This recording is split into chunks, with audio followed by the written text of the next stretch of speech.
All right, coming to the stage next, give it up for Helene Witt.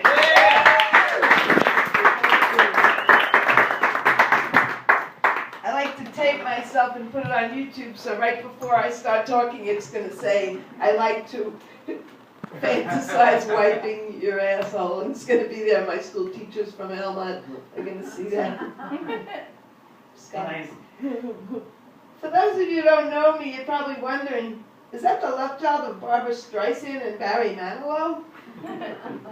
I'm not, but I am getting older like them. And when you get older, you have to think of funny jokes, otherwise you're going to be pretty depressed and bummed out. Like, you know that thing Tinder you all talk about? I didn't know what it was, but they say you swipe and you find people you like, and if you don't like them, you just swipe them.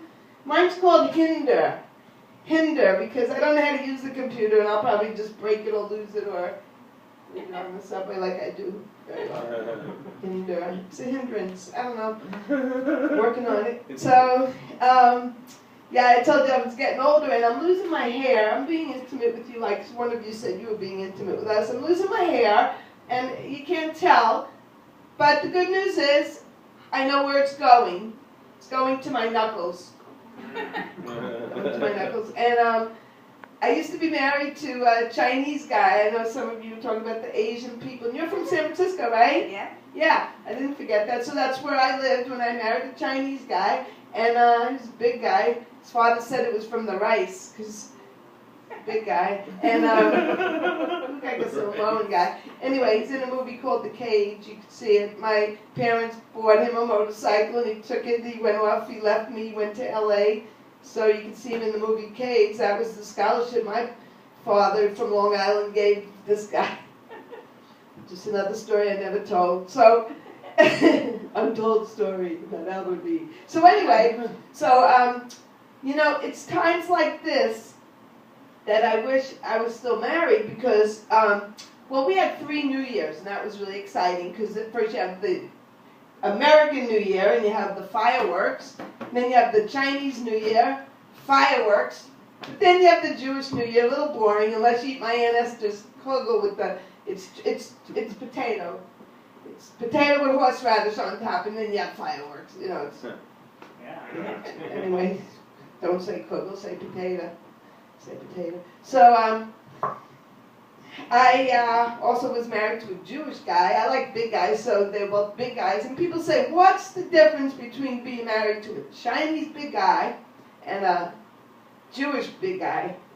I said, there's no difference. They're both cheap sons of bitches that drive terribly.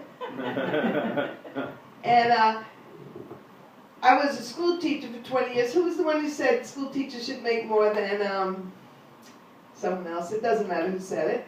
Because Jeff Lawrence says, don't ask the audience questions, and I just did, sorry. Well, anyway, I was a school teacher, so I don't have to work anymore, so I do make enough money. Whoever said that, thank you for caring about us. You shouldn't, because we're all right.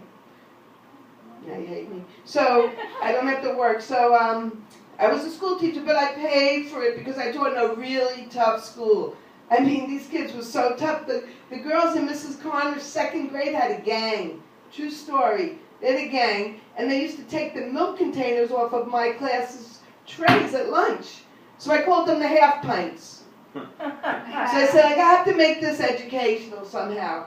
So my class's gang got really tough, really tough. They could make the real, the Crips and the Bloods, they could make the real Bloods hemorrhage. My girls were really tough. I trained them. And I wanted to make it, like I said, an educational opportunity, so I gave them a really educational name. I named them the prescriptions, because it has Crips in there, it has prefixes and suffixes. Made it educational. So, my school had this, honor roll, an honor society. And, the picture of the honor society, you could see it in the local police station. That's how tough the kids were. The summa cum laude was wanted on America's Most Wanted. Very tough kids. And my class of '87 was hanging up in the school. They were so proud of them. But if you walk a few blocks to the precinct, they have the same exact picture up, and it says class of '97. So I'm thinking, does it really take 10 years for these kids to past shop. Trying to make that work. So I told you a little about myself. I'm from Long Island also. You still here? Don't talk to the audience, just keep going. Jeff Lawrence.